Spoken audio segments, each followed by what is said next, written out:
So this is our session number 6. We'll talk about switch case today and array part we are already doing. So that thing we'll see in detail. Okay, arrays. We'll talk about what is the syntax and use. Switch case also we'll see syntax and when to use. So syntax is like how you write it. What is the command for that? That is called syntax. Okay.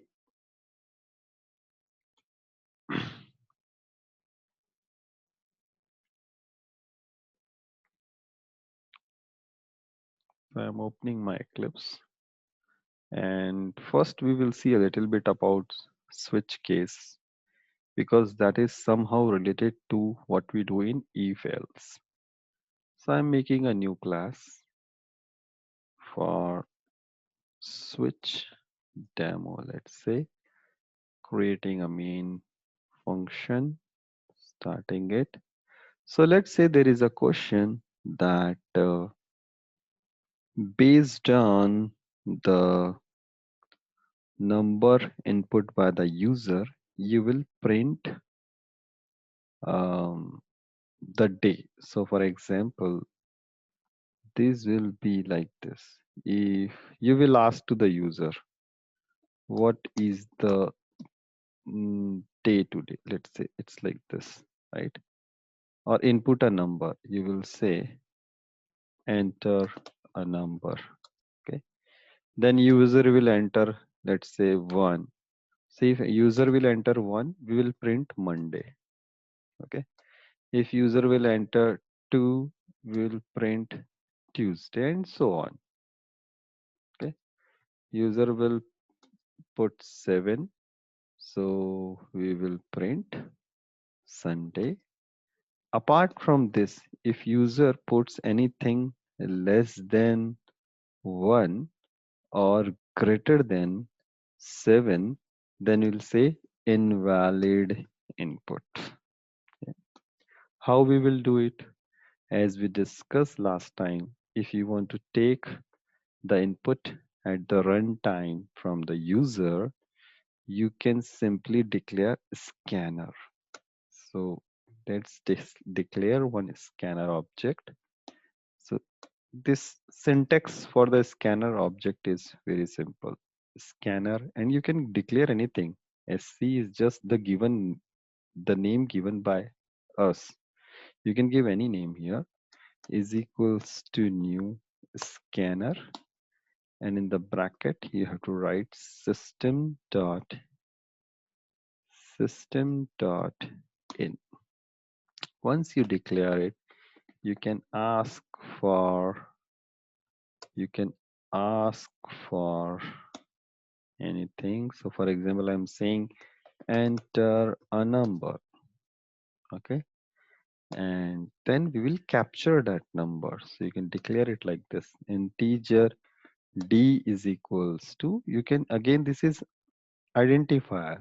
This identifier name, variable name is given by us. You can give anything. So d is equals to sc dot next int. And once you have it, then you can write if. So I can write like if d is equals to 1. So when you want to check the equality, you will write 2 times equal to sign.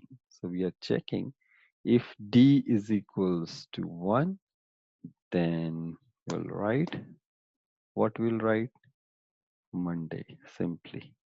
In the same way, you will write 7 times if. It's very obvious, right? You'll put 7 times if, or you can do it in this way also. So let me write, probably you'll write it like this. Else if d is 2, then print Tuesday, and then you will continue. So let me write it. So we'll do in this way. So 2 is done, then 3, then 4, then 5, then 6, then for 7, and then at the end you will say if number is not matching, because once the execution will start, it will check everything, right? If it is not equal to 1, it will go here. If d is not equal to 2 also, then it will go here. It's like this. So if no options are matching with the given number, then you can say that invalid input. Invalid input, try again, something like this. Great. So this is the program to do the same thing what we were talking about. We were doing the same thing here, entering a number. So taking the number is this 3 line. We took a numeric value through these 3 lines. And once you have the control of D, means D has some value. User can input anything, 1, 2, 3, 4, 5, anything. That number is there in D. Now we are checking. If D is 1, do this thing. If D is 2, do this thing. Something like this. Okay. Let's run this program and see what is happening. So I am running this and enter a number. I'll put 2. So it's printing me Tuesday because the execution is started from. So how this program works, let's understand it. How this program is working. The execution starts from main function. Here, when you have written main, it's a main function. So it is starting from this line actually. So there is a comment, then it will reach to the 11th line. Okay, so meaning of this 11th line is just declaring one scanner object. Then on the 12th line, you are saying enter a number. That's why this is getting printed, enter a number. Then you are saying sc.nextInt. So when you say enter the number, so you can put anything here. So you are putting a number. That number is scanned as an integer value through this. And once it is scanned, it is being put to this D variable. Once it is under D, now we are checking the value of D. We are checking is D is 1. So user has put 2. So this is false. So it will come to here. It will come to this point and it will check is D is 2 true. That's why it is printing Tuesday. And once it is done, it won't go to the other part. It won't again check whether what is the value of D. Okay. Okay. So in this way it will work. Let's execute this again. And this time we will do it through debugging. So let me write it here something. So at the end I'm writing program finished. Program finished. So what we are doing at the end of our main function, this main function starts from here. At the end, before ending of this main function, I'm saying what? Program finished. So let's debug this program and we will put our debug point here at 12th line. So how to debug it? Debug as Java application.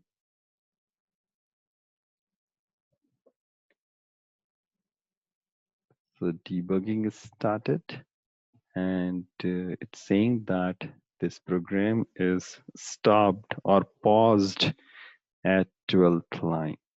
Now you can do it one by one, line by line. So I'm clicking here. Now it is at 13th line. It's saying enter a number. I am putting 5, let's say. So let's say how it will get executed. I am going to the next line. It will go to the 15th line. It will go now to 15th line to check whether the number you have input D is equal to 1 or not.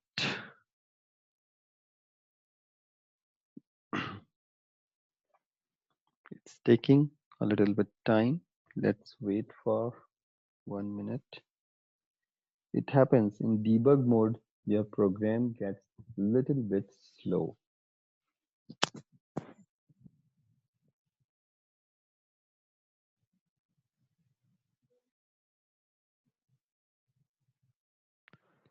So let me put the debug point at not at 12th line. I'll put at the 15th line and I'm again running it. Debug as Java application I'm doing. So it will directly ask me a thing. I'm going there. So see here, it has reached to 15th line. This is highlighted. And if you hover over D, it's saying D is 5.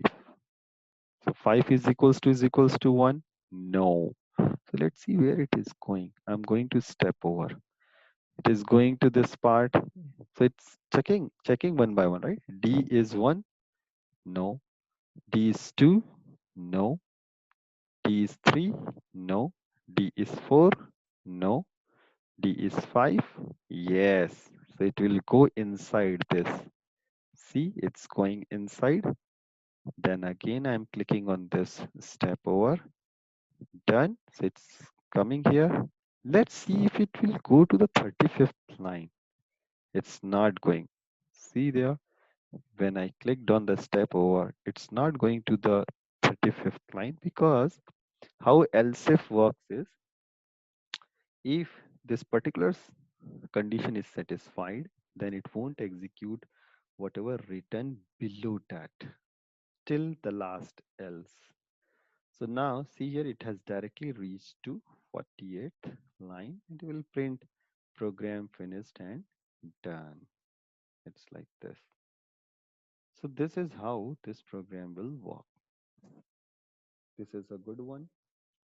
But the problem with this program is again that there is a repetition of code, one thing.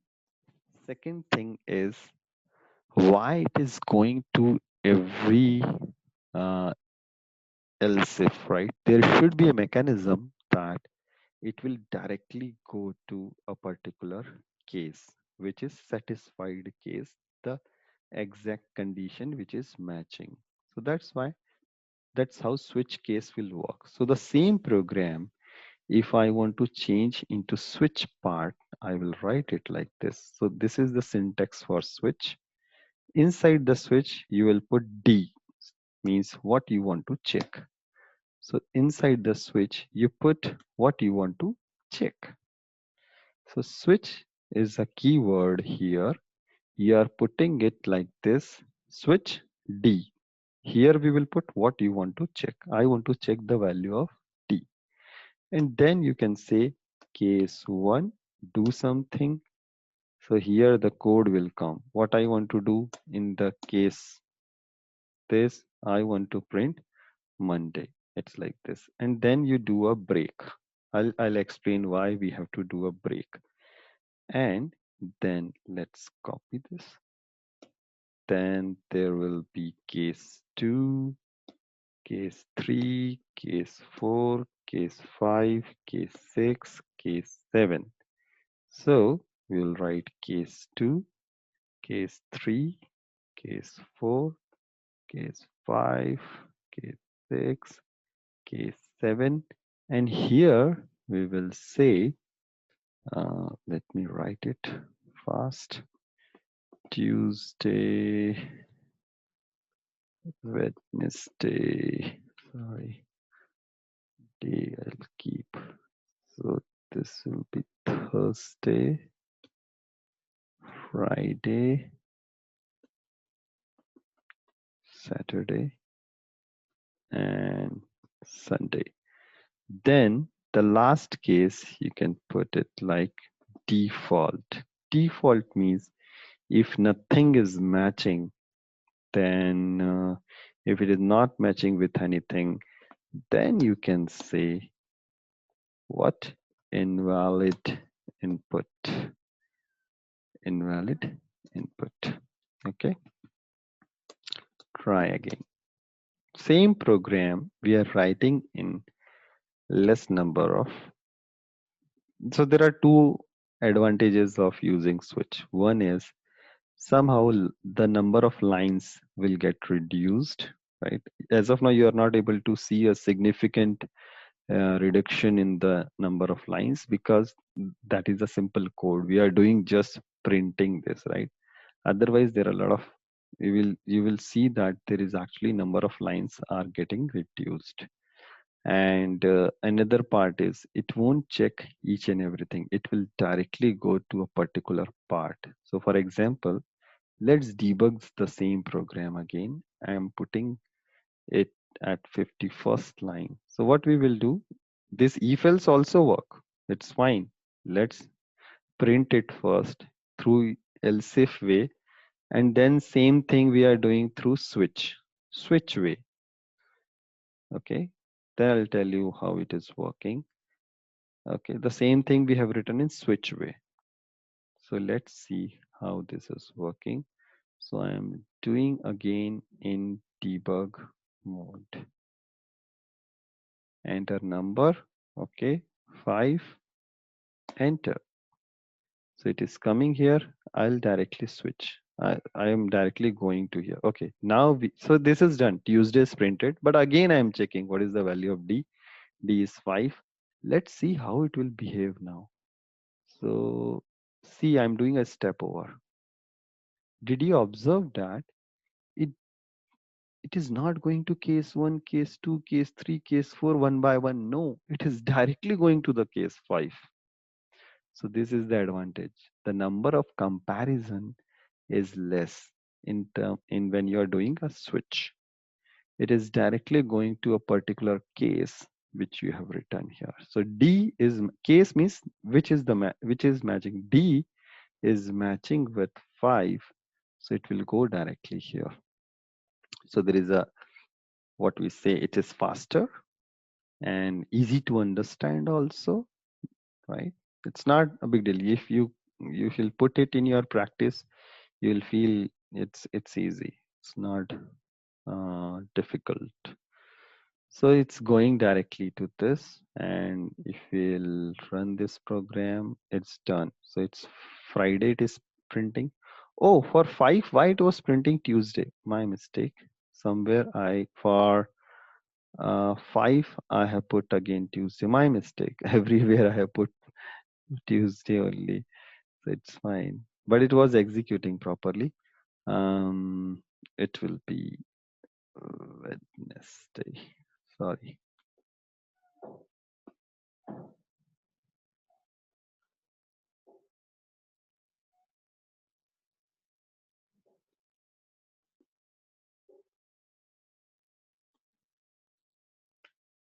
Great. So here will be Sunday. Fine. So this is how switch works. Let me terminate my program. Let's put any value which is not equal to 1, not between 1 and 7. So let's put 10, which is not 1 or 7 anything. So if you see here, this was printed because of that if else part, and this is printed, this particular the last line is printed because of it is going to the default. No case is matching. The D was not matching with any of the number cases, so that's why it's going to the default. Okay, what is the use of break here? Break means come out of switch. Whenever you see break means come out of the scope. So what is the scope of this break? This break is written between this curly bracket and this ending to this curly bracket. Whenever you see a break in between, that means come out of the bracket. So here we have switch. So we are saying come out of switch. Okay, we'll see a lot of examples of break going forward. So this is how switch work. It's not like that you have to work with only what we say numbers only when you are checking switch. So let's see another switch demo. So I'm copying this where we can copy this and paste switch demo to great. Okay, so we'll see another. So this time, hmm, let's take uh, let's take some other example. Let me delete this first. This is not required. Okay, this time let's take any character value. Any character value. So we'll say enter a character. Character. And we will check with one character. Let me delete all other things. So if user will say small y, then we will print yes. So the question is this: we will ask to the user enter a character, and if user will say y, then we will print yes. If user will say small n, we will say no, something like this. Okay, and if it is not equal, if it is not, I'm writing a shortcut, if it is not y or n, then we will say invalid input. So what we will do, scanner sc is equals to new scanner, the line will be same. We'll say enter a character. Now you cannot write next int, there should be another way to do it. So we want to get a character, so that is char variable. Char you can give any name, so let's give any name. So any is equals to sc dot. So there are a lot of ways here what we have to write. So when you write next, there are a lot of ways. This next is to get a string. Is there any way to get next char? Is there any function next char? There is nothing like that. So what to use? Can we use just next? Let's try this.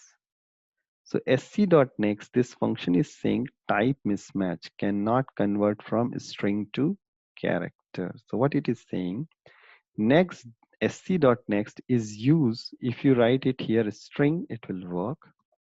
If you write string, then it will work. String means sequence of characters, not just a single character. As of now, we want a single character. So I'm writing it here. That's why it is giving me error. But there is a way to get a character. So here you can put dot char at 0. We'll take it tomorrow. I'll explain about string functions, but let's understand as of now that if you want to get a single character, this is the way.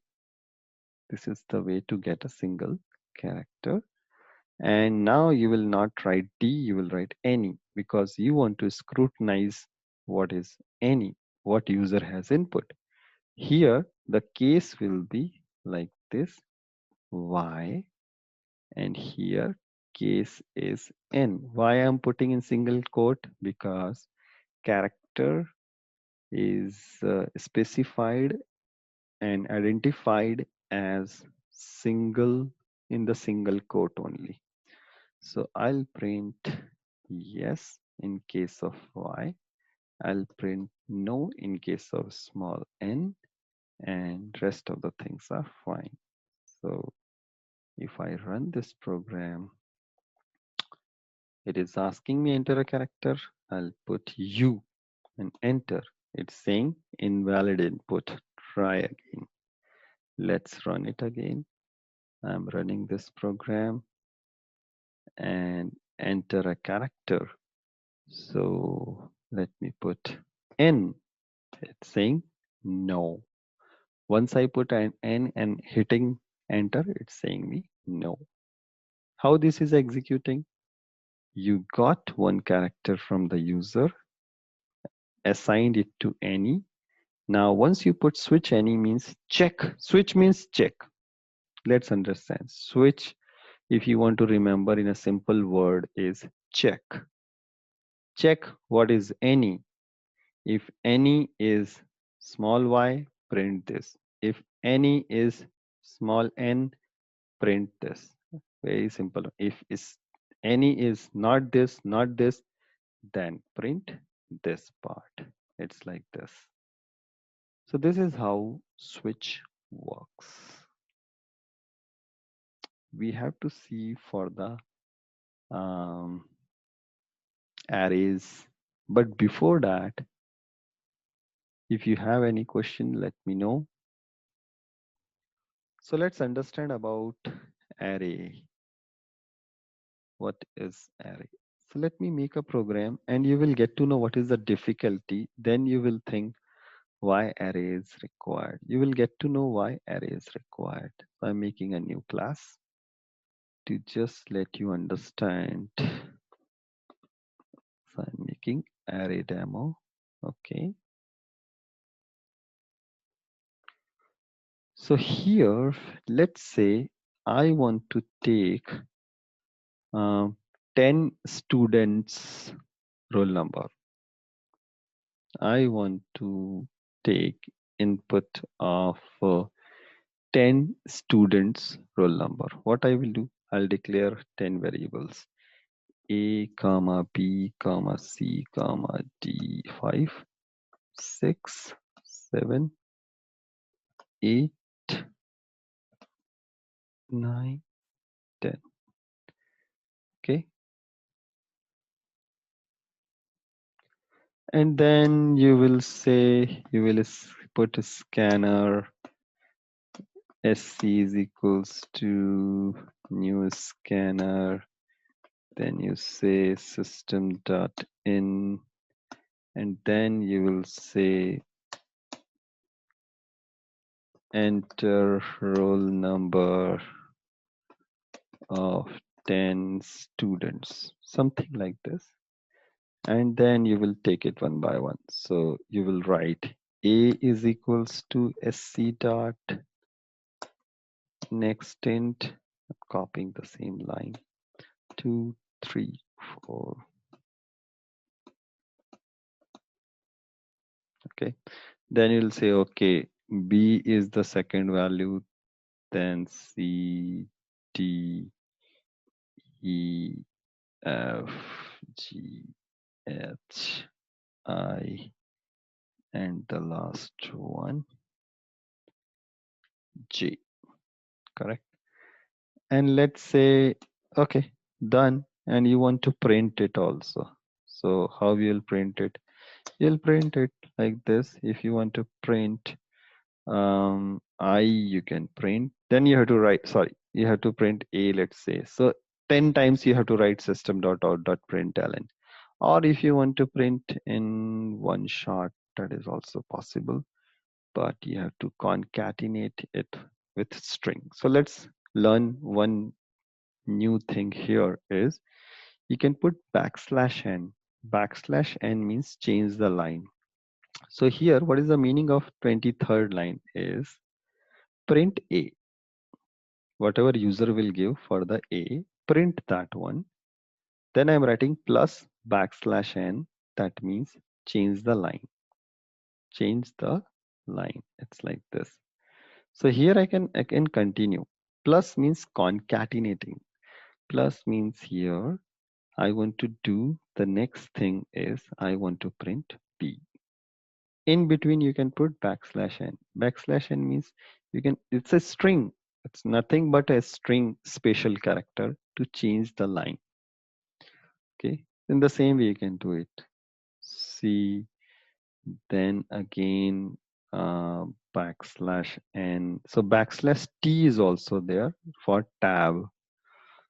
For the tab space you can use backslash t. That also I will show you. So let's put backslash t now. So backslash t plus e I'm not printing rest of the value. Let's say we want to print A, B, C, D, E only. So, and let's run this program. So I'm running this program and enter. It's saying spelling is wrong, but it's fine. Enter roll number of 10 students. So we are putting it. Let's say 11, 12, 13, 14, 15, 16, 17, 18, 19, and 20.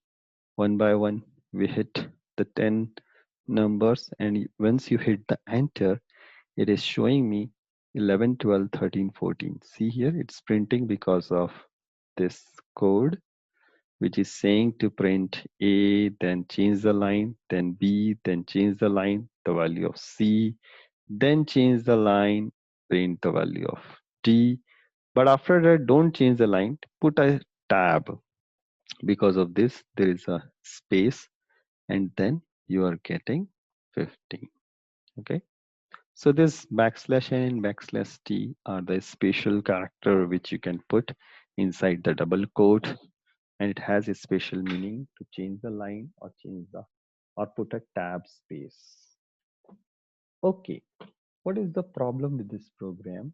There is no problem actually, if you see. But how you will remember that? For example, what was the variable name of roll number 17? It's difficult to remember. And there will be a situation when there are 100 students, let's say, and you want to get the roll number of all those students and you want to store in variable. How you will put the variable name? How you will remember? One problem is that. Another is it's difficult to manage this program if you want to change something. If you want to change the roll number of 7th student or 8th student or any student, how you will find out where to change? If there are 500 students and if there are 500 variables declared, how you will find out who was the 356th student and we want to change the roll number of that? Here you can change anytime. Even user has given 10, 11, 13, 15. You can anytime overwrite it. So I'm overwriting it. I am putting the A is 23. So what I'm saying is, let's run this program. If I run this program, I'm putting 11, 12, 13, 14, 15, 16, 17, 18, 19, 20. But after that, even user has put a value as 11 in the 12th line, but I want to change a value is 23. So see here, if I hit it, it's printing me 23, not 11, because I did a overwrite. Means user has given the value of a is 11, but at the 23rd line, I changed it. That's perfectly fine, and it's printing me all the values. But here it was easy because just 10 variables are there, and I knew that the first roll number was for the A. But if there are 500 students and you want to get what is the 356th one, how you will get to know? There are more chances of error. So this is not a systematic way to do it.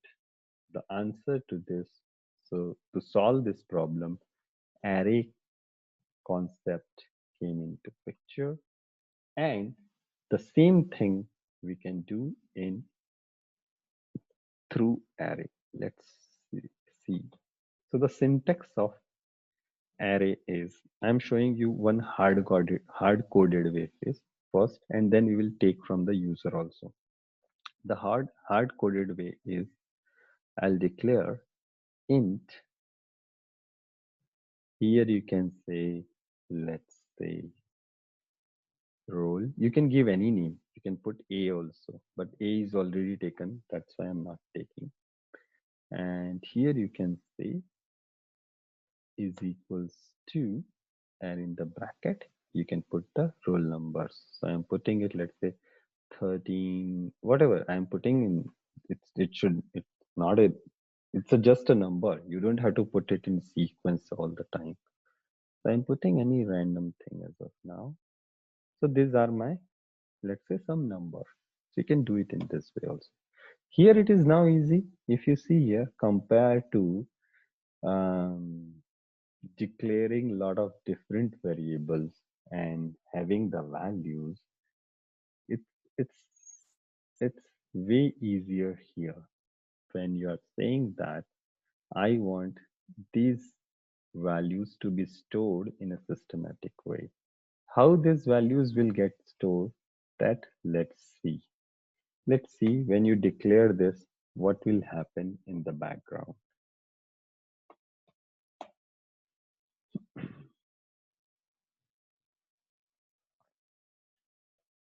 Okay, we declared this. In the background, what will happen? It will create a big box. It will create a big box. Okay, and it will put all the values one by one. So it will put all the values one by one. Like 13 will come, then 23, then 45, then 56, then 55, then 47, and then 88. One by one it will put, okay? And every box will be uniquely identified. That we will see how we can identify these values, okay? So in this way, it will separate it out also, and it will give it a name as role, okay? But it will work with the index. Index means here, whatever you are writing will be identified through its subscript, or that is called index also. So I'm putting it and then I'll explain what is that. 6. So if I want to print 45, I will write, I'm writing in shortcut system.out.println. I will write roll of, if I want to print, let's say 45, roll of 2, because the index is 2. See, if I want to identify this particular thing, I will write roll of 2, okay? And if you want to identify the last one, so you will write the roll of 6, and that will be the value 88. That will be value 88. So I can write here roll of 6, right? So here I don't have to remember what we say different variable name. Single variable name is working here, and you can work with the index. So you already know that the first value is there in the 0 index, the second value is there in the first index here, and then the third value is at second number index. So index starts with 0. So this is how array works. Now somebody will ask, what will be the size of this box? What is the size of this box? It's very simple. The number of values are here 7. So 7 into 4 is equals to 28 bytes. Why? Because each integer will take 4 bytes, and there are if 7 integers, so total it will take 24 bytes. And this will be stored in a consecutive way, in a sequential way, one after another. It's like this. That's why it is easy to access and easy to put, right? So this is actually size of this particular array, this array. Okay. Let's take another example. If I want to declare character array, that is also possible. So I can write char char section. Sorry, section is equals to You can declare it like this. But character values will be in single quotes. So my first section is A, second section is B, third section is, let's say, K. That's it. So this, in this way also you can declare that will be character array. How this will get stored? The same thing. There will be a box. When we say box, actually it is, I'm using box in a very casual way. It's memory space. So memory space will be there. A will go here. Okay. B will be here and K will be here. And again, every value can be identified through its index. So anytime if I want to print K, what I can write? I can write SYSO in the bracket, section, small section of 2. Why I'm writing 2? Because the index of A value is 0, index of B is 1, and index of here K value is 2. So if I write section 2, it will print me K.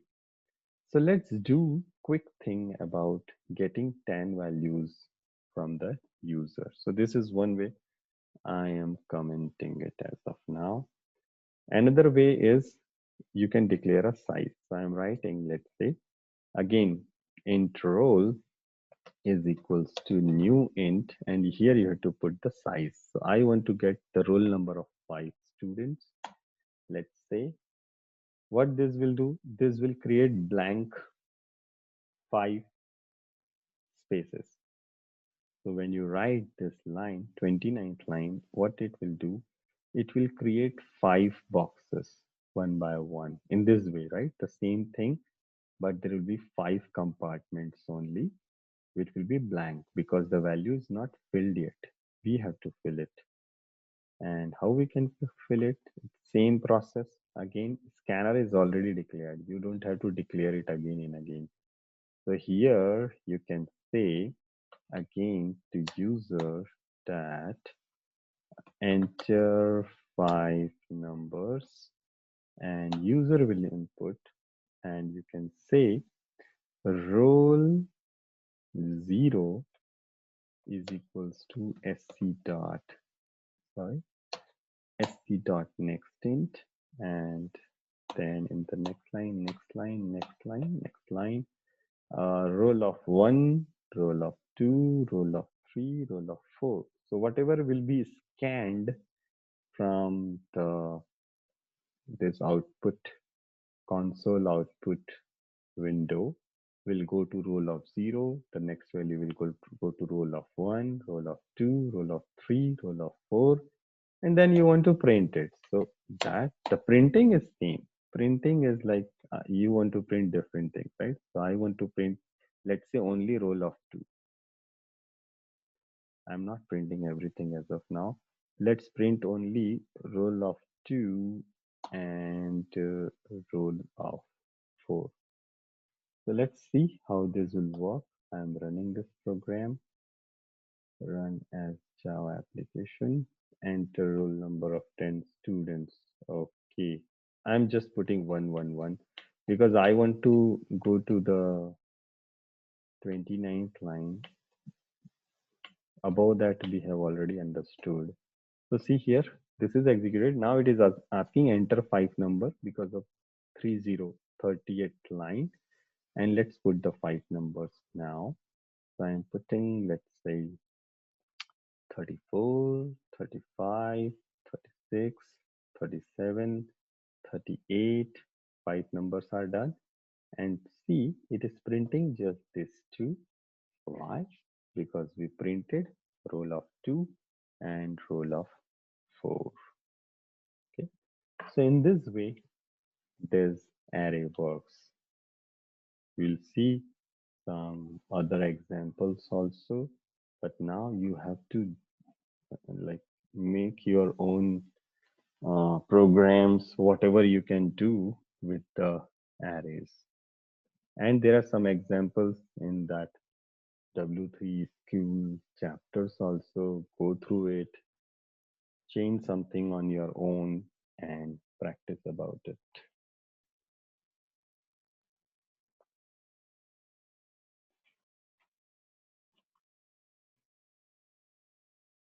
So I have a question here. Let me put it in our sheet only, that accept accept 10 values at runtime and print which value is max. Max means which value is the has a max value. Okay. So for example, input is, let's say once the user will have 12, 13, 45, minus 7, user can put any integer value here. So again, 34, 67, 11, 9, 4, how many values are done? One more value, and 0.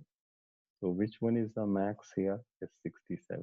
So my automatic, the computer will compute, and your program should compute and give me the answer that max value is 67.